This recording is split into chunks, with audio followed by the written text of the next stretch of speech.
I have a question for Sam, which is: have you committed any of these federal crimes, or is your reading of the word "so" such that you're fine?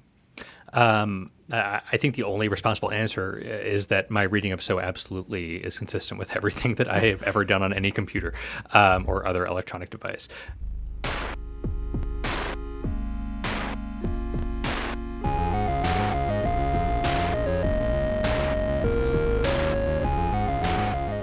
Is sharing your password at work a federal crime? Well, before you go and do that, you might want to stick around for this week's Short Circuit, your podcast on the Federal Courts of Appeals. I'm your host, Anthony Sanders, director of the Center for Judicial Engagement at the Institute for Justice. We're recording this on Thursday, October 16th, 2025, and I have two of my colleagues here today from the Institute for Justice to discuss such matters as sharing passwords at work. Maybe you don't want to do that if you're not supposed to, but is it actually a federal crime?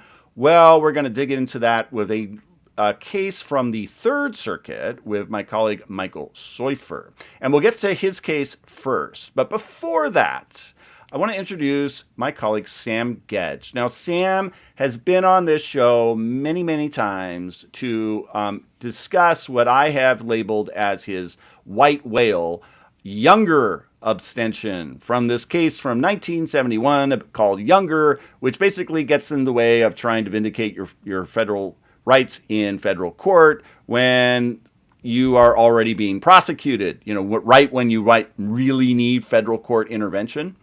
And we did a special with Sam and Fred Smith, law professor and expert on Younger abstention matters and many other things, who used to be at Emory, and now he is at Stanford. And that, I just realized, that special, that 50th anniversary, was 4 years ago already. So we're approaching a 54th anniversary of Younger. And so, Sam, you're hunting this white whale. That was 4 years ago, and you were already doing so then. How are you any closer 4 years later? How's Younger looking these days? It's still out there, still doing its thing. And I'm kind of thinking on the fly here, Anthony, but I wonder if we might need to flip your metaphor, because ultimately the white whale destroys its hunter. And so if I'm the hunter, I think I would honestly prefer to be the white whale to Younger, and that Younger is continuing to try to stalk my cases, but ultimately one hopes I will be able to destroy it. So I don't know. I'm kind of spitballing there, but I'm not sure if I totally love the metaphor where I'm ultimately killed. Well, it is not brought as a way to give you affection, Sam, as much affection as I do have for you. But of course, it is brought because the hand of fortune brings you your metaphors. Sometimes you don't get to pick them. So sorry to make it, kind of to draw on another literary trope, put you as a star in a Greek tragedy. But maybe there's a way to break out. Maybe you can be like Captain Kirk and, change the code and fix your own fate. So, right. Or like Oedipus, who managed to avoid his prophecy by leaving his family. And that ended, I don't know really if he's a great example. I don't know. I'm not a classicist, Anthony. I'm not like you. Well, I was only a classics minor, so we'll just have that as a minor footnote that we'll move on to later. But first, we have federal cybercrime, something we haven't talked about too much on Short Circuit over the years, and overcriminalization. And this is an interesting case because it's actually not a criminal prosecution, but it rears, what a prosecutor could do with all their powers. And it has just the most mundane thing, which is just trying to help someone get something at work with a password when you're not there. So I bet so many people watching and listening to this have done something like what this case is about. So, Michael, tell us this story. Sure. So this is a case called NRA Group, not that NRA. This is a no guns in this episode. Firm. Right. Versus Dorenlo, and I think I'm probably going to mispronounce it, but Badachevsky. So two former employees. And I think the white whale metaphor here is pretty apt because the CFAA, Computer Fraud and Abuse Act, kind of proves to be the NRA group's white whale, where in pursuit of it, it sort of just ends up in a wreck with its entire case in shambles, and some potentially triable common law causes of action getting dismissed, potentially because of just unseemly conduct that seems to really motivate the judges here to try to get rid of all of NRA Group's claims. And the first line of this opinion is, in the wrong hands, the law becomes a hammer in search of a nail. This is one such case. And I think that those two sentences are a pretty sure sign you're not going to win your appeal. So in terms of what's going on in this case, there's kind of a lot. And the way the court tells it is by kind of first going through, what these employees did that their employer is suing them over now, and then talking about the employees' claims, which are not up on appeal, are still pending in the district court for sexual harassment over years and years. And I would actually reverse the order of those two, because I think that's kind of the tail wagging the dog, because what really seems to be happening here is these two employees were sexually harassed, were at a very high pressure, dysfunctional workplace, finally snapped and resigned.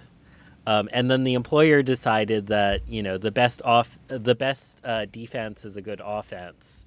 Exactly. So let's accuse them of a federal crime so that when they come and sue us for sexual harassment, I guess, I don't know, we have some leverage over them. So the basic setup of this case is, like I said, these two women, one of whom has been working at this company for years and years, have just faced rampant sexual harassment. They claim, and they have, some discovery to support that. One of the women recounts an episode where a supervisor actually slapped her, and Human Resources dismissed it as, a forceful pat on the cheek or something like that, which I don't know is any better, but nevertheless. That's what I say after I slap Sam. I mean, usually. For a forceful caress, definitely not an HR problem. Yeah. Yeah. I won't take that up with our HR department, but in any event, these two employees eventually they reach their wits' end. They quit. They send a letter to the former employer, essentially tipping NRA that they're going to sue. And in the meantime, NRA does this whole internal investigation because a few months prior to them quitting, one of the employees was out with COVID. This is back in 2021. She could not go into the office. She could not access her computer. And so she asked her supervisor to go look at her desk to see if she'd gotten any mail. It turns out there was a letter notifying the company that a state license was going to expire, or had already expired, and the period to renew it was about to run out that very day. It was Wyoming, right? Seems like maybe not the highest pressure, state to get your license renewed, but I'm sure there's money to collect in Wyoming. Yeah, I mean, it makes some sense when you see the CEO's reaction later, because this employee, in kind of a panic, she wants to find a way to renew the registration, and it turns out that the only people who can log into the system where they renew the registration are this one employee and the CEO of the company. And the CEO of the company just does not want to do it and sends her an email with lots of all caps words and exclamation points that, as a former Big Law associate, really just hit me hard. And so I want to read it. Please let me know how you are going to get this fixed by the end of business today. How you do it is your problem. I am not learning NMLS today. Get this license renewed today. And today is in all caps with 3 exclamation points. So again, she's stuck at home, doesn't know what to do. She calls a coworker, gives the coworker the login to her computer, the password. The coworker logs in and gets a spreadsheet where apparently this woman is storing all of her passwords to access a bunch of different systems. I think you neglected to note that the name of the document was like my password list or something like that, which Yes. is not best practices as I understand it. That's the most secure way to store your passwords, Sam. Just even better, just a piece of paper that you have somewhere in your office. But in any event, they managed to avert disaster. Again, this woman is at home with COVID, unable to get to the office, and a few days later, she just asks her coworker to send her an email with all of the passwords so she has them just in case. And she sent it to her like her Gmail account, right? Initially, she sent it to the Gmail account with and the only text in the email was an emoji. And there's some discussion about whether the emoji is indicative of fraudulent intent. It's winking emoji. And the court, very pointedly notes that the judges apparently at oral argument pressed counsel to explain what the emoji means, like what, because counsel said something like, oh, it's widely known what this winking emoji means. And the court pressed counsel to explain that, and counsel just pivoted to a different subject. I'm guessing that didn't come up at the moot. He wasn't really prepared for that question. Yeah. A lot of your case for intent to defraud is hinging on an emoji, so probably not a great fraud claim, but a great way to retaliate against your former employees, some might say. Yeah, in any event, they decide we're going to go on the offense. We're going to sue for a spate of common law causes of action, and also under the CFAA, which is a dual criminal statute with a civil cause of action. There are quite a few of these. One of the most popular ones is RICO. I used to, in Big Law, be on the defense side of a lot of civil RICO claims. You did the RICO, Michael? The punchline is nothing is RICO ever. Right. But sometimes you get past a motion to dismiss, and then you have to litigate a really expensive case through discovery. So Congress, in its infinite wisdom, has decided to make a dual civil criminal cause of action. And the court notes that it's treading very carefully here, because whatever it says about the statute will apply equally in the criminal context. And so if the court holds that sharing your password with a coworker to solve an urgent work problem is a federal crime, that's going to create a whole lot of federal crimes. And the court really doesn't want to federalize, basic employment contract law or the terms of use of employee computers. And that's one concern the court brings up pretty early is, this is a traditional area of state law. We don't want to wade into it absent congressional intent. And so the CFAA, it's kind of unclear exactly which provision NRA is proceeding under here. It doesn't really matter in the end because the court just thinks its claim is so silly and so over the top that it's losing on any number of fronts. But in broad terms, the CFAA prohibits intentionally accessing a computer without authorization or exceeding authorized access. And exceeding authorized access is a term of art that's defined in the CFAA to mean to access a computer without authorization and to use such access to obtain or alter information in the computer that the accessor is not entitled so to obtain or alter. Oh, my goodness. Right. So the statute is from the 80s, from a simpler time when you plug the computer into the phone line and you listen to the dial tone as you connect it to the internet. And people If that, like, even it might just be a computer that's not even networked, at a desk somewhere.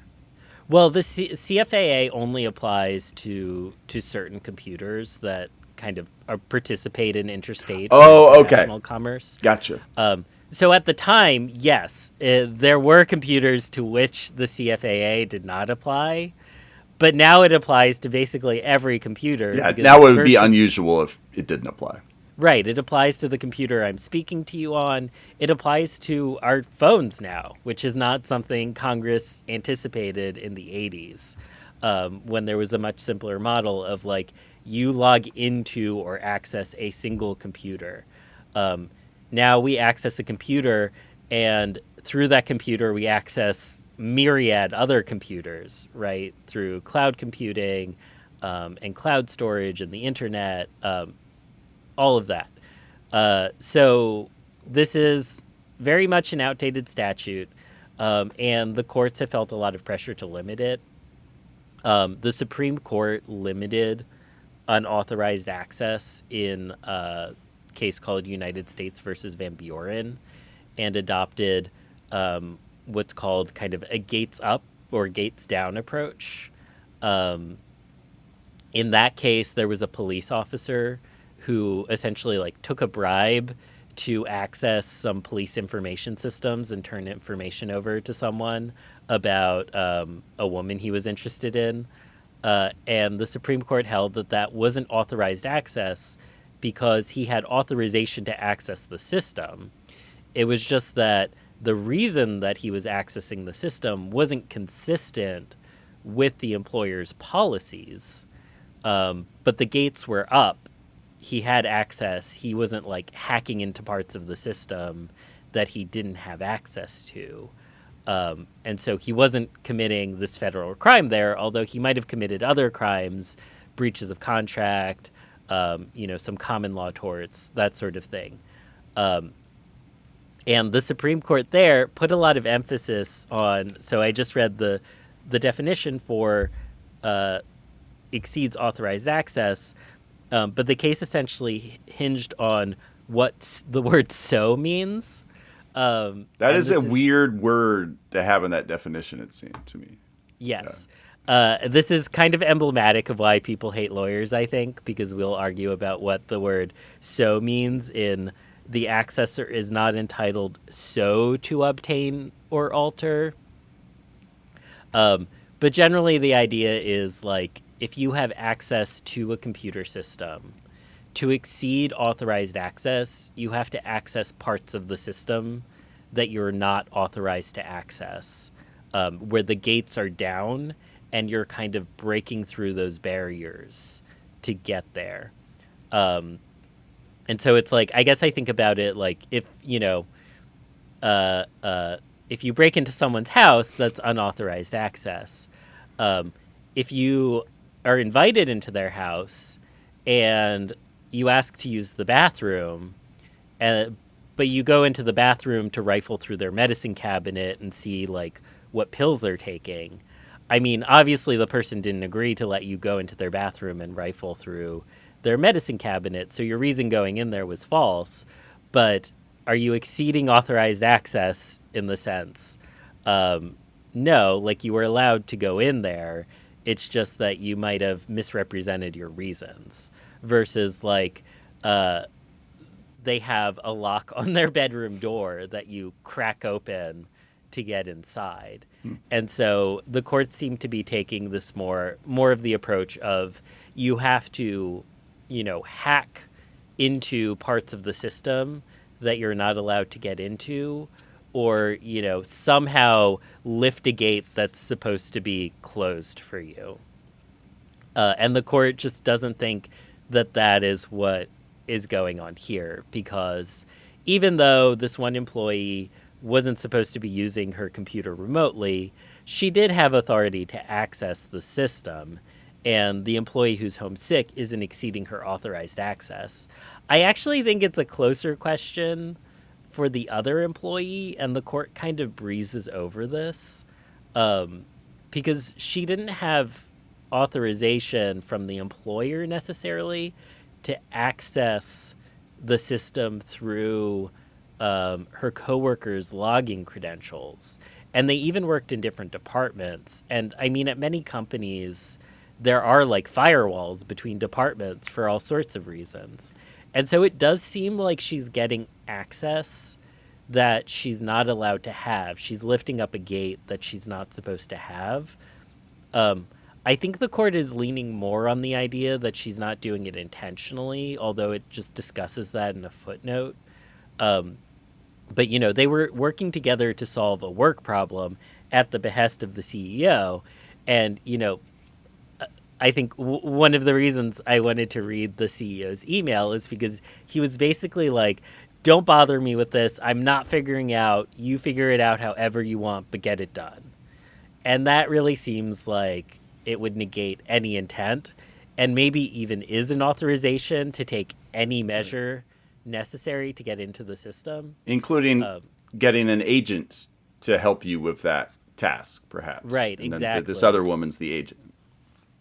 Exactly.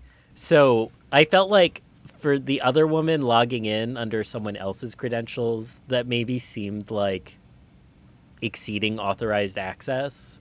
But the fact that they were working together to solve a work problem really negated that.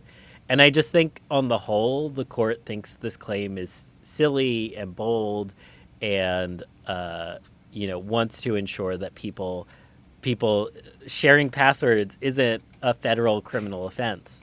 I mean, the statute is incredibly broad, and people have been prosecuted for violating terms of service.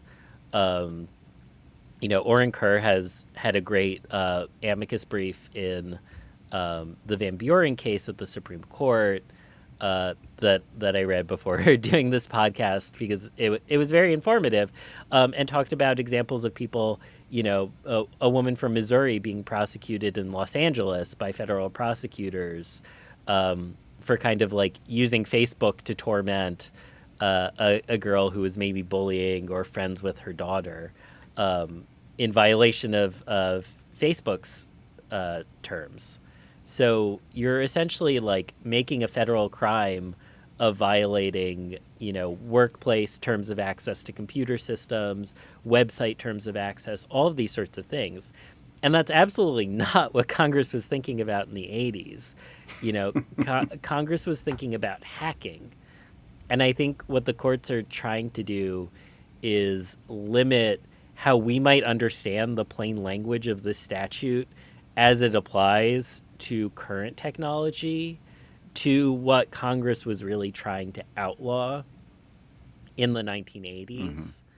And it sometimes results in readings of the statute that turn on the word so and maybe don't seem like the plainest, most sensible reading of the law, but is fulfilling, you know, Congress's original purpose and preventing this ridiculous over-criminalization. So, you know, the court rejects the Computer Fraud and Abuse Act claim. And there's a bunch of other boring stuff going on in this opinion that I've left out because I don't think our listeners will be very interested in it. But the court, after doing that, kind of swiftly goes through all of the common law causes of action that NRA has alleged against its former employees and pretty breezily dismisses those as well. Some of which I think, you know, potentially had triable issues. Like there was a fraud claim because one of the employees was altering some documents to make herself eligible for bonuses, and it's unclear if she knew that was improper or not. But the court's just like, well, she testified at deposition that she thought it was okay, so you can't prove intent to defraud. Which I think, you know, that does seem like, you could still get past summary judgment on state of mind, because you can rarely prove state of mind by having someone admit that they did the wrong thing. But I think potentially that's one of the penalties NRA is paying here for retaliating against employees who were seriously Right. sexually harassed for years and years, by trying to slap them with a federal crime. And the court is clearly very annoyed at the CFAA claim, and is basically telling future parties, like, we don't want you to allege these claims unless you've been hacked. Yeah, and I mean, if there is anything to those claims, it seems like they can come out at trial. And, you know, I think there's a lot of other things it sounds like that will come out at trial that the employer doesn't want. And so who knows, maybe perhaps this case will settle before then. But the federal crimes aren't going to be on the table. And so I have a question for Sam, which is, have you committed any of these federal crimes, or is your reading of the word such that you're fine? I think the only responsible answer is that my reading of so absolutely is consistent with everything that I have ever done on any computer or other electronic device. But I do think, to Michael's point, like, it does seem like the vibe of the panel's opinion here was like, these ladies have been through enough. Like, you guys allegedly did all of these unspeakable things to them while they worked for you. You've dragged them through federal court for the past 4 years after they left. You're giving a very bad name to the debt collection industry, and let's just set aside your claims, and we'll get back to business on the sexual harassment claims on remand. It does open the question of making crimes out of what are really breaches of contracts. Because I remember when Orrin filed that brief a few years ago, and that underlying case that was, I mean, it was pretty awful. It sounded like what that woman did on Facebook, but it shouldn't be a federal crime. And if that reading had gone the other way, I mean, it's hard to imagine almost anyone who has any kind of sizable interaction on the internet where you have to create all these counts and no one actually reads the terms of service, of course, and clicks the box. Fine, terms of service. And then so many people wantonly, of course, violate them. And that's kind of the whole business model, is it almost doesn't work if you don't violate them. And to turn that all into federal crimes, it almost makes the concept of a federal crime just kind of go away, because, you know, it's like everything's a crime at that point. Yeah, everything is computer fraud if, you know, violating any 300-page terms of service linked at the bottom of a random web page is potentially a federal crime.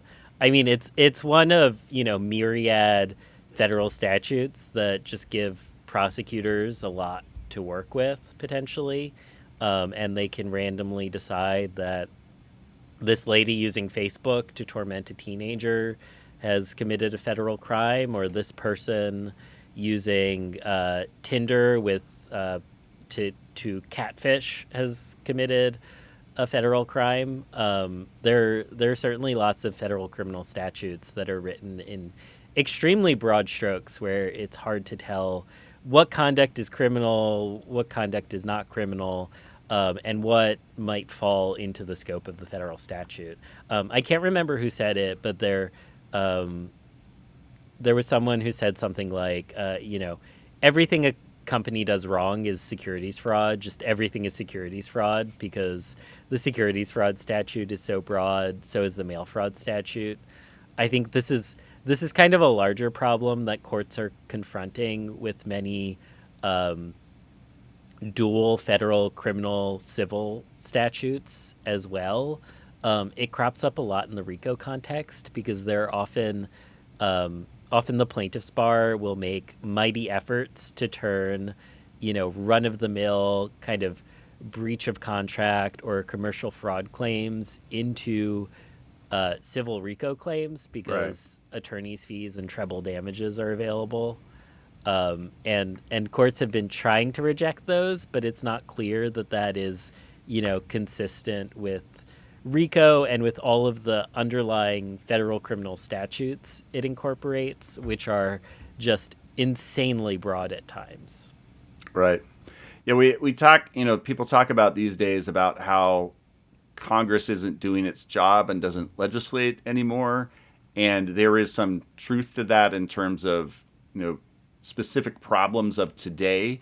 But there is plenty of crazy, outlandish stuff that Congress has done in the past that enables federal prosecutors today to do all kinds of things. Well, and just private employers to do all kinds of things that shows that Congress has actually gone way beyond what its job is, and so we just kind of have to live with the consequences, and the courts unfortunately have to clean it up, even when the Constitution, right, doesn't come into play. But sometimes, as we know, the Constitution does come into play, and it has come into play with this set of doctors in Washington State, where I think this is one of the best examples of a case that we've had on here in a while, where where the matter has gone to federal court, and the federal court is just like, I don't want to get involved in all of this, and that's why we have younger abstention. So, Sam, tell us the story of these doctors. Yeah, so this is a fun case, as you astutely suggested just now. It's also kind of an aggravating case as well, because I think it kind of starts off as a real slam dunk First Amendment lawsuit. And it ends up, as you noted, with kind of ends with a whimper dismissal on younger abstention and ripeness grounds. And I think for us, or for me at least, I won't speak for all of us, but for me at least, what makes it interesting is it's kind of like a teaching opportunity to think about how do you go about procedurally getting your slam dunk First Amendment theories actually heard by a federal judge. It really is a useful tool for thinking about an issue that we often think about, which is how do you go about challenging licensing boards that may be violating the First Amendment through the guise of enforcing their licensure or disciplinary statutes. So I'll give you the facts very briefly. It's the summer of 2021. We're deep in the COVID-19 pandemic. There's a lot of concern about a lot of things, among them the prevalence of COVID-related misinformation. And in Washington State, and I imagine other places, but Washington is what matters here. In Washington State, the the Washington Medical Commission, which I think is the medical licensing board, they issue a policy statement saying, we're going to discipline licensed physicians if they go about spreading COVID misinformation of various types.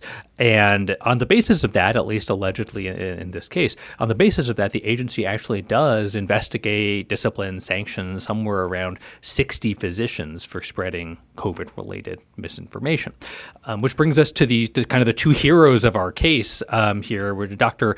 Eggleston and Dr. Seiler. So Dr. Eggleston is a retired ophthalmologist, and he's also an opinion writer for the Lewiston Tribune. It's the paper of record, I determined, for Lewiston, Idaho, and its environs. You both knew that already, but I'm telling it for our less educated audience. Of course. Who doesn't read it? Yeah. I have been to Idaho.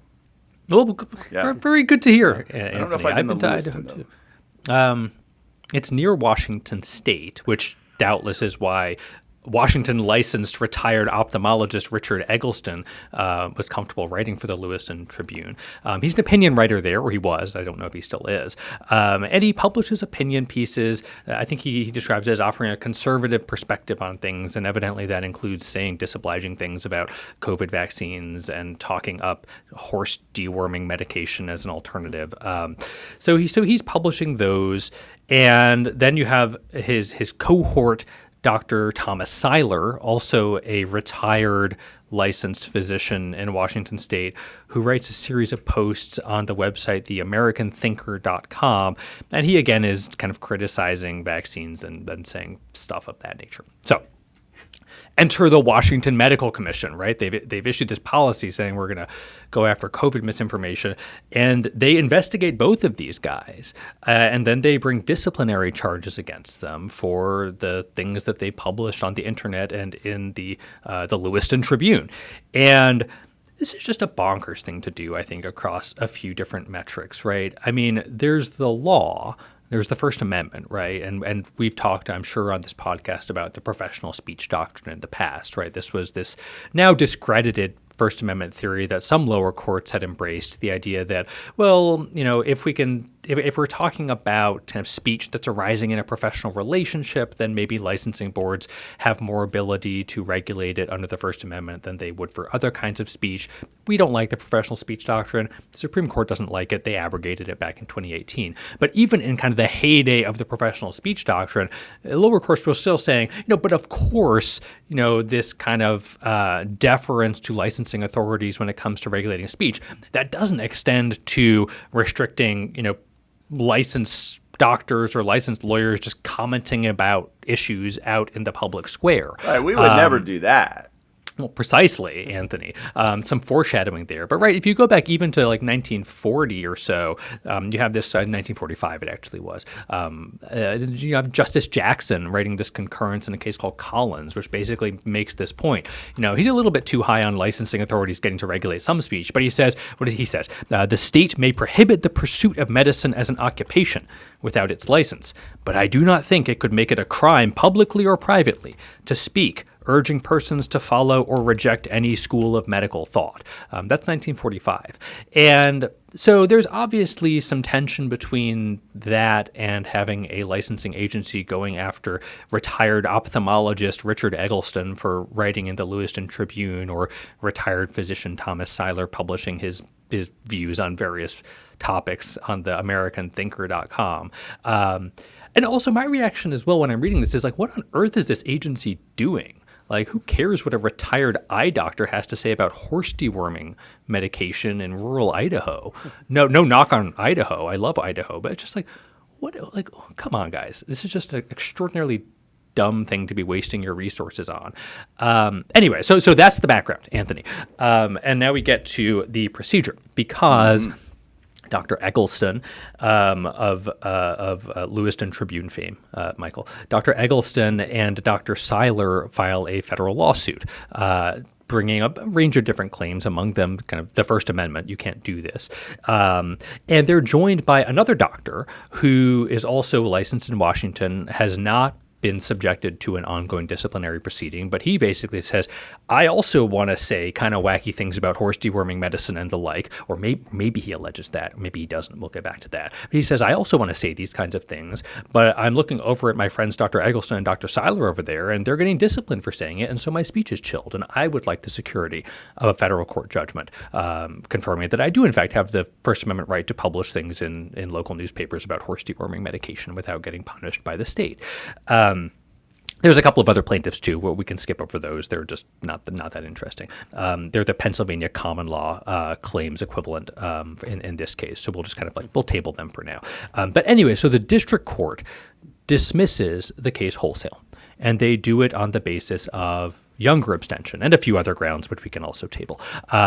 And right, so what is Younger abstention, right, Anthony? We talked about this 4 years ago. Maybe some of our listeners have forgotten the nuts and bolts of Younger abstention. But basically, it's We've had generational turnover since then, so I think hopefully not too much. Re-educate the youth. That's true. That's true. I hope that most people. I hope that there's been new people added. I hope nobody's left since 2021. But basically, Younger abstention is this judge-made doctrine that really kind of got its name in the early 1970s. And the idea is yes, there's Section 1983, which authorizes people to bring claims in federal court and in state court, but certainly in federal court, challenging state action as violating the federal Constitution. Yes, there's, of course, the First Amendment and the federal Constitution, and the federal courts are fully equipped to adjudicate live controversies over, whether the state governments are violating people's constitutional rights. But when the federal court plaintiff is coming into federal court trying to challenge something that the state is doing or some kind of state law, and simultaneously that federal court plaintiff is kind of the subject of a state criminal prosecution or a state civil enforcement proceeding or a state disciplinary proceeding. Well, we, the federal courts, we don't want to step on the state court's toes. And so if there's ongoing kind of enforcement litigation in state court about this stuff, we're not going to really hear the case because we don't want to be entering an injunction or a declaratory judgment in federal court that has the effect of basically telling the state courts that they can't keep doing what they're doing in that kind of parallel case. Some of us on this call don't have a lot of beef with the younger abstention doctrine. We don't need to go into that too much, but I think it's fair to say that at least as to Doctors Eggleston and Seiler, right, the folks who are actively the kind of respondents in ongoing disciplinary proceedings when their federal lawsuit is filed, like, yeah, it's probably a pretty good candidate for younger abstention. Anyway, so we get up to the Ninth Circuit, and the Ninth Circuit kind of agrees with my initial reaction as to Eggleston and Seiler, right, the folks who are actively in an ongoing state enforcement proceeding. The Ninth Circuit says, yep, that's right. Whether or not they have good First Amendment claims, they can raise it with the Washington state courts when they finally work their way up through the state court enforcement system. We're not going to interfere and disrespect our brothers and sisters in the state judicial system, and so we're gonna abstain under the younger doctrine. But the Ninth Circuit says, well, but we're not going to abstain as to that third doctor because he's not actually in any disciplinary proceeding.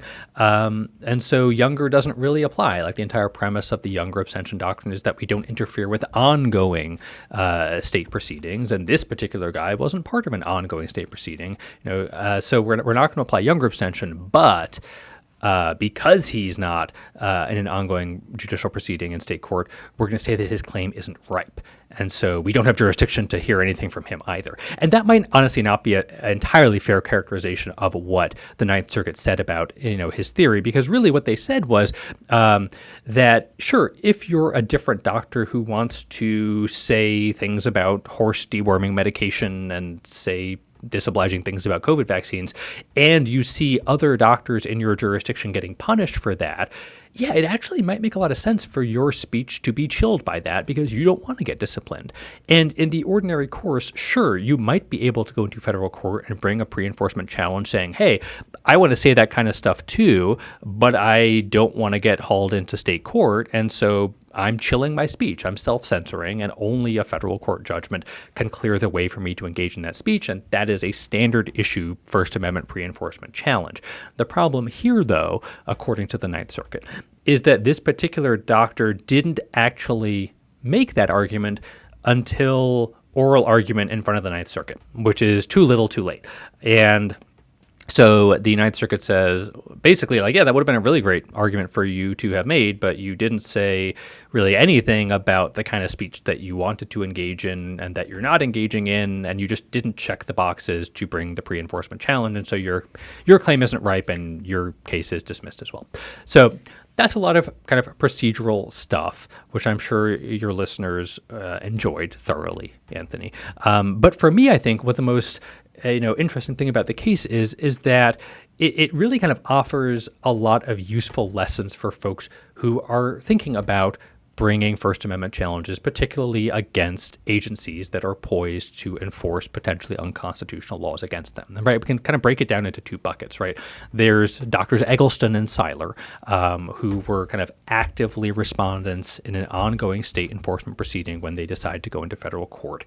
And the lesson here, I think is a cautionary tale, which is that kind of once you're already kind of named as a respondent in some kind of state adjudication, it's probably going to be too late for you to go to federal court and try to have the federal court adjudicate the constitutionality of the statute that's being enforced against you in state court or in state agency proceedings. If you're at that point, right, younger abstention is going to be a big problem for you. Even if you characterize it as in future enforcement proceedings for future speech I might give, they say here, well, it's all kind of the same thing and it'll affect the current stuff, so you can't do any of it.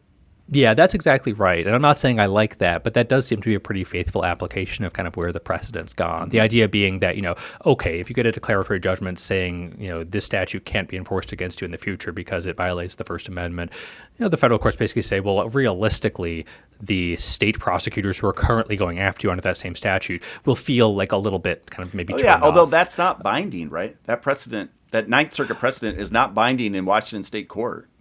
It's not it's not precedentially binding. I Right. think there would be an argument that it would have some kind of res judicata effect, right? Because the parties arguably would be the same or in privity.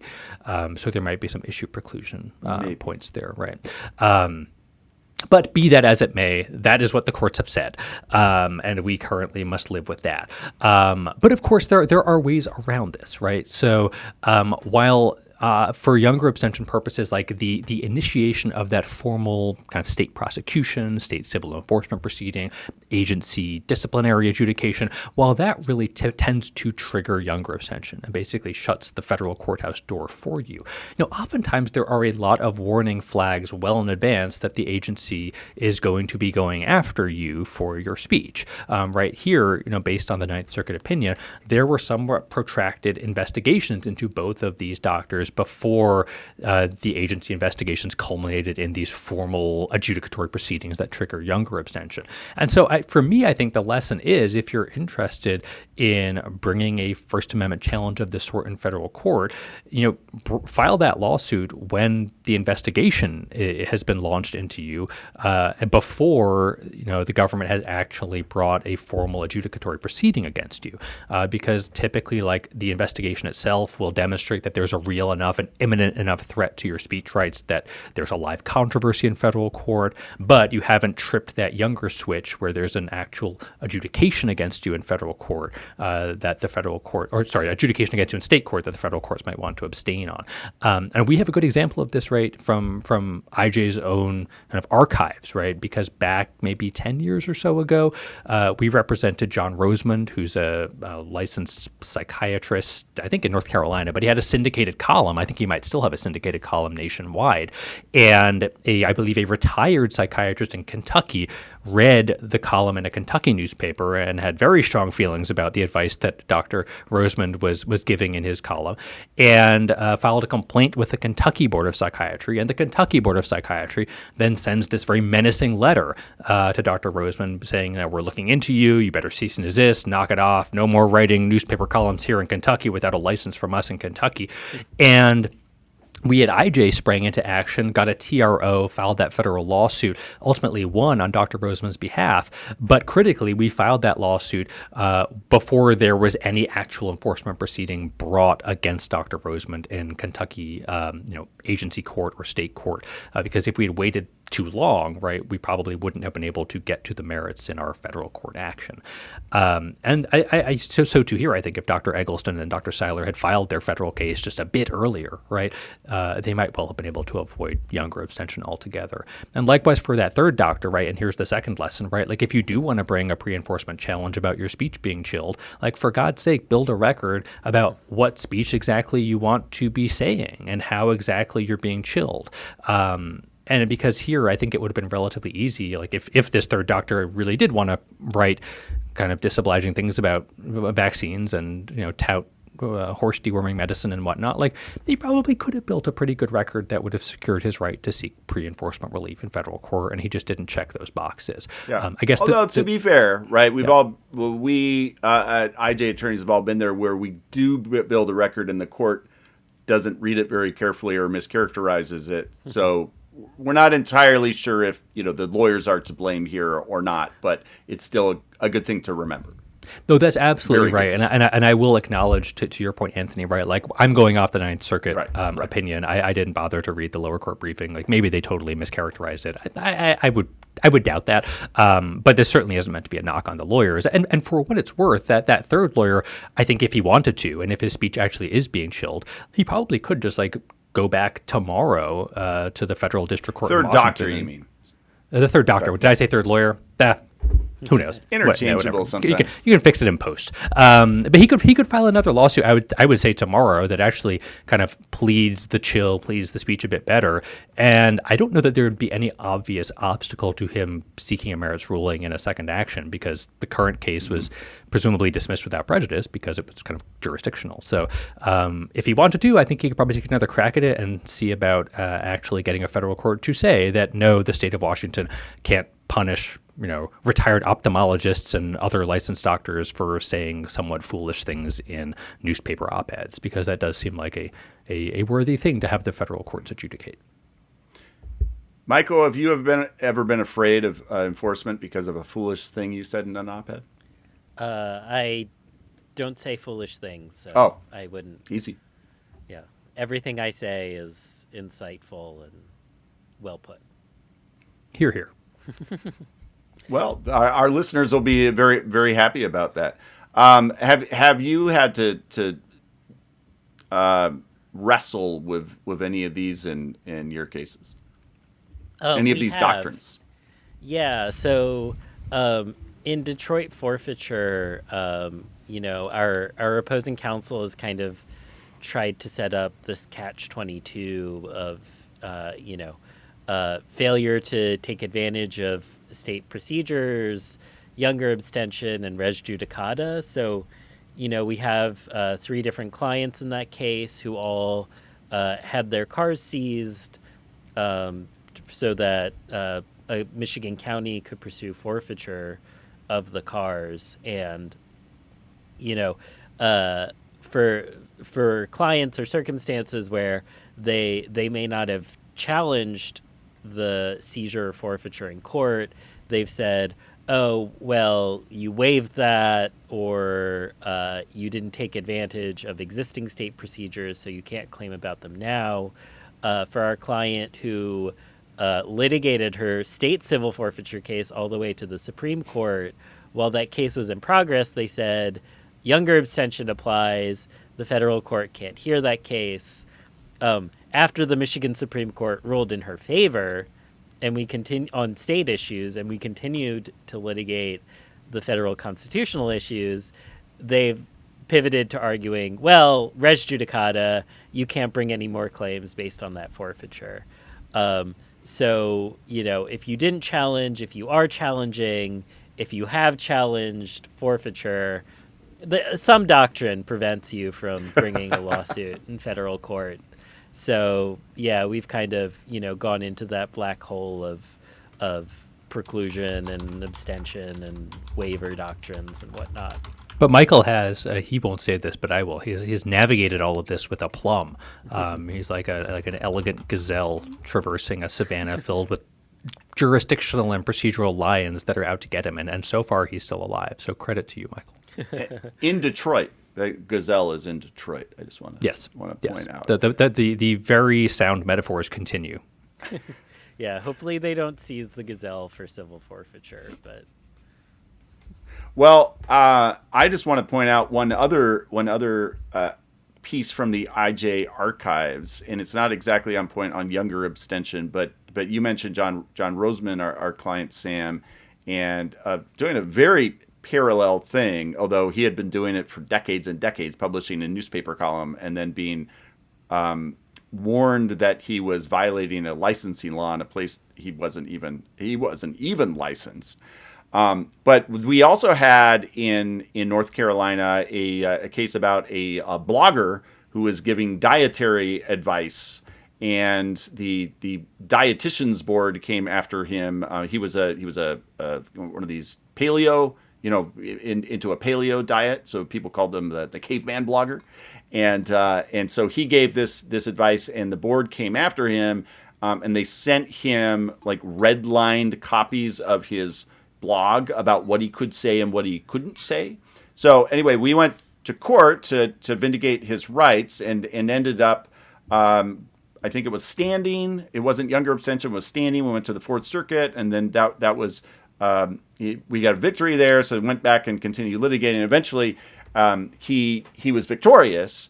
But the point is that there was not an actual enforcement proceeding, as in like a caption in an administrative agency with his name on it and the board's name on it. But there was this kind of preliminary stuff, like you were talking about, Sam. That's exactly right. That preliminary stuff was enough in the end for standing and to get into federal court. So it wasn't like there wasn't a ripeness problem, but it also wasn't far enough along for younger extension. So he was able to thread that needle. But these gentlemen, in this case, were on either sides of the hole that the needle needed to go through. That's exactly right. And the North Carolina case it's a great case. I think it just demonstrates how difficult these needles are to thread, because it feels like an obvious outcome now, but in fact, right, as you know, the district court in that case ruled against us and said, well, because all they did was send you a menacing letter and mark up your blog with red pen and tell you not to do this. Like that is not enforcement-y enough to give you an objective concern about your speech. But of course, if we had waited until they actually brought an enforcement action against him, the court would have said, oh, yeah, well, it's absolutely concrete enough, but it's almost too concrete because younger abstention applies, and you have to sort that out in state court. And once state court is over, then Michael's res judicata kicks in as well. So it's a never-ending parade of procedural hurdles. And that was our client, Steve Cooksey. And we will put a link in the show notes to both of those matters, and of course to the opinions that we discussed today. So all of you can go and check them out. Maybe check out some of the Pennsylvania, state law claims that Michael did not have time to detail for all of you. They're thrilling. But even without those state law claims, I'd like to thank Michael for his excellent discussion of that case, and thanks Sam for his continued I won't say white whale, Sam, but his continued exploits in tragedy or comedy. Take your pick of what he's doing, and we wish him well in continuing on that quest in the future. And to all of you, please be sure to follow Short Circuit on YouTube, Apple Podcasts, Spotify, and all other podcast platforms. And remember to get engaged.